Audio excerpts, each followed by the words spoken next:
किया चालू? जी सर। देखो बेटा, आज हम लोग सीखेंगे वॉइस। वॉइस बोले तो हिंदी होती है वाच्य, वॉइस की हिंदी होती है वाच्य। और वाच्य यानी बात दो ही प्रकार से होती है। एक तो एक्टिव वॉइस होती है, इसको दो भागों में बांटा गया है। It is divided into two part, दो भागों में बांटा गया। पहला है एक्टिव वॉइस, एक्टिव वॉइस, और दूसरा है passive voice. Active voice, passive voice, वाच्य दो प्रकार की होती है, एक्टिव वॉइस और पैसिव वॉइस। एक्टिव वॉइस को हिंदी में बोलते हैं, क्या बोलते हैं बेटा? कृतवाच्य। और पैसिव वॉइस को बोलते हैं कर्मवाच्य। इसको कृतवाच्य और पैसिव वॉइस को क्या बोलते हैं? कर्मवाच्य। अर्थात अब हमें जानना क्या है कि किस प्रकार समझेंगे कि ये एक्टिव है या पैसिव है। तो सबसे पहली बात हमें क्या जानना है कि एक्टिव वॉइस क्या होती है। तो आप लोग लिखेंगे, लिखिएगा एक्टिव वॉइस, डालिए heading, right it. Active voice डालो, एक्टिव वॉइस में लिखो, इसमें कर्ता की प्रधानता होती है। एक्टिव वॉइस में लिखना बेटा, इसमें कर्ता की प्रधानता होती है, इसमें कर्ता की प्रधानता होती है, अर्थात कर्ता ही प्रधान होता है, अर्थात कर्ता ही प्रधान होता है।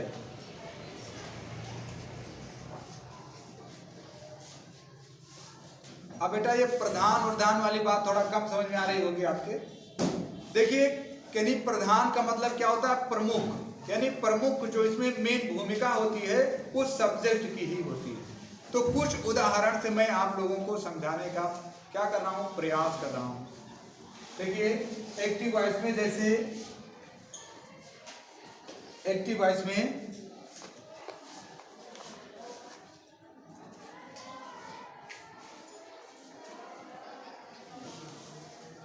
जैसे मैं तुम्हें अंग्रेजी पढ़ाता हूं। अब यहां देख लो बेटा, लिखा है मैं तुम्हें अंग्रेजी पढ़ाता हूं। इसमें जानना ये है पढ़ाता हूं, मैं तुम्हें अंग्रेजी पढ़ाता हूं, ये बेटा एक्टिव वॉइस। इसमें देखिए सारी बातें किसके विषय बोली जा रही है? सब्जेक्ट की। कि मैं कौन हूं? मैं प्रधान हूं, और मैं आपको क्या कर रहा हूं? मैं आपको अंग्रेजी पढ़ाता हूं, यानी कर्ता की मेन भूमिका दिखाई जा रही है। मैं तुम्हें अंग्रेजी पढ़ाता हूं। अब इसकी अंग्रेजी अगर होगी तो क्या होगी? I teach you English, I teach you English. इसको नंबर दे देते हैं, फर्स्ट नंबर, और इसको सेकेंड नंबर, क्योंकि जगह बहुत कम है, हम उस साइड लिख नहीं पाएंगे। तो मैं तुम्हें अंग्रेजी पढ़ाता हूं, पहली बात हुई। अब ये अगर टेंस की बात करें तो ये है प्रेजेंट इंडेफिनिट टेंस का अफर्मेटिव वाक्य।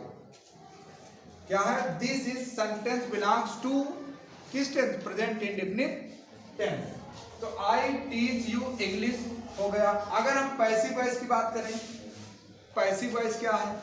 यानी कर्मवाच्य। तो कर्मवाच्य में होता क्या है कि इसमें कर्म की प्रधानता होती है, अर्थात कर्म ही प्रधान होता है। अब यहाँ क्या था? कर्ता प्रधान था, लेकिन इसमें क्या हो जाएगा? कर्म प्रधान हो जाएगा। जैसे देखते हैं हम लोग, इसको मान लेते हैं 1 नंबर और इसको मानेंगे 2 नंबर, यानी पैसिव वॉइस से आप इसको समझिएगा। जैसे इसमें हो जाएगा कर्म बेटा 2 है, कर्म तुम्हें भी है और इंग्लिश भी है। तो सबसे पहले हम इसको लिखते हैं, तुम्हें मेरे द्वारा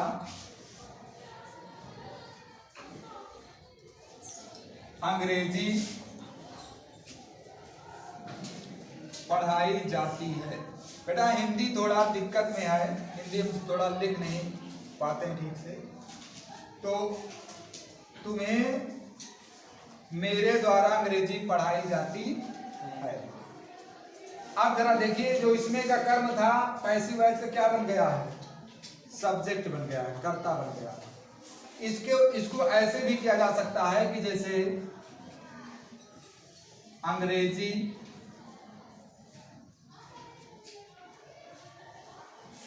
तुम्हें मेरे द्वारा, अंग्रेजी तुम्हें मेरे द्वारा पढ़ाई जाती है, पढ़ाई जाती है,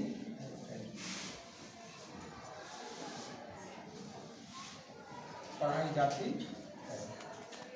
अब जरा देखिए, अगर हम अंग्रेजी लिखेंगे पैसिव वॉइस की तो कैसे लिखेंगे, तुम्हें मेरे द्वारा अंग्रेजी पढ़ाई जाती है, तो सबसे पहले तुम्हें को सब्जेक्टिव केस में लाएंगे तो क्या हो जाएगा, यू। अब बेटा आप सभी लोग जानते हो कि मैंने सिखाया है आपको कि प्रेजेंट इंडेफिनिट टेंस में सहायक क्रिया यानी हाय हूं हो की इंग्लिश इज एम आर नहीं लिखी जाती।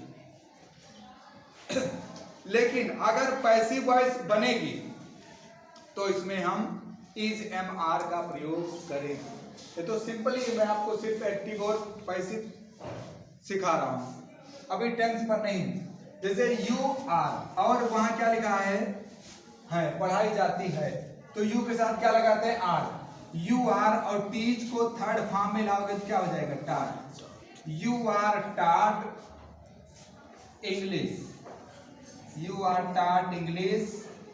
अब बेटा जो कर्ता होता है उसे कर्म बना दिया जाता है, जो कर्म होता है कर्ता बन जाता है, बाई लगा कर लिखते हैं। तो यू आर टाट इंग्लिश बाई, मेरे की अंग्रेजी हो जाएगी मी। अब यहाँ मेरे देखकर आप लोग माई मत लगाइएगा, क्योंकि ये कर्म कारक रूप ही यहाँ यूज किया जाता है, यानी ऑब्जेक्टिव केस ही लगाया जाता है। अब जरा देखिए, कर्म दो होने की वजह से यहाँ पहले मैंने तुम्हें को लिया, अब यहाँ क्या ले रहे हैं, इंग्लिश ले रहे हैं, थोड़ा चेंजिंग होगी इसमें। सबसे पहले लिखेंगे इंग्लिश। कभी भी द इंग्लिश का यूज नहीं करते विषय से संबंधित, द इंग्लिश लगा दोगे तो अंग्रेजी नहीं बल्कि अंग्रेज हो जाएगा, समझे। तो इंग्लिश के साथ बेटा सहायक क्रिया क्या लगाते हैं, इज, यानी ही सीट व एक वचन कर्ता के साथ इज का प्रयोग। आई बी बेटा बी यू दे व बहुवचन कर्ता के साथ आर का प्रयोग। केवल आई के साथ एम का प्रयोग किया जाता है। तो इंग्लिश इज टीच टाट, टाट इसका रूप होता है, तो इंग्लिश इज टाट टू यू। अब यहां लिखेंगे टू यू, क्योंकि इनडायरेक्ट ऑब्जेक्ट जब क्रिया के बाद लिखा जाता है तो टू या अर्थ के अनुसार लगा कर लिखा जाता है। तो इंग्लिश इज टाट टू यू बाई, कर्म दो होने की वजह से इन वाक्यों को दो प्रकार से लिखना पड़ा।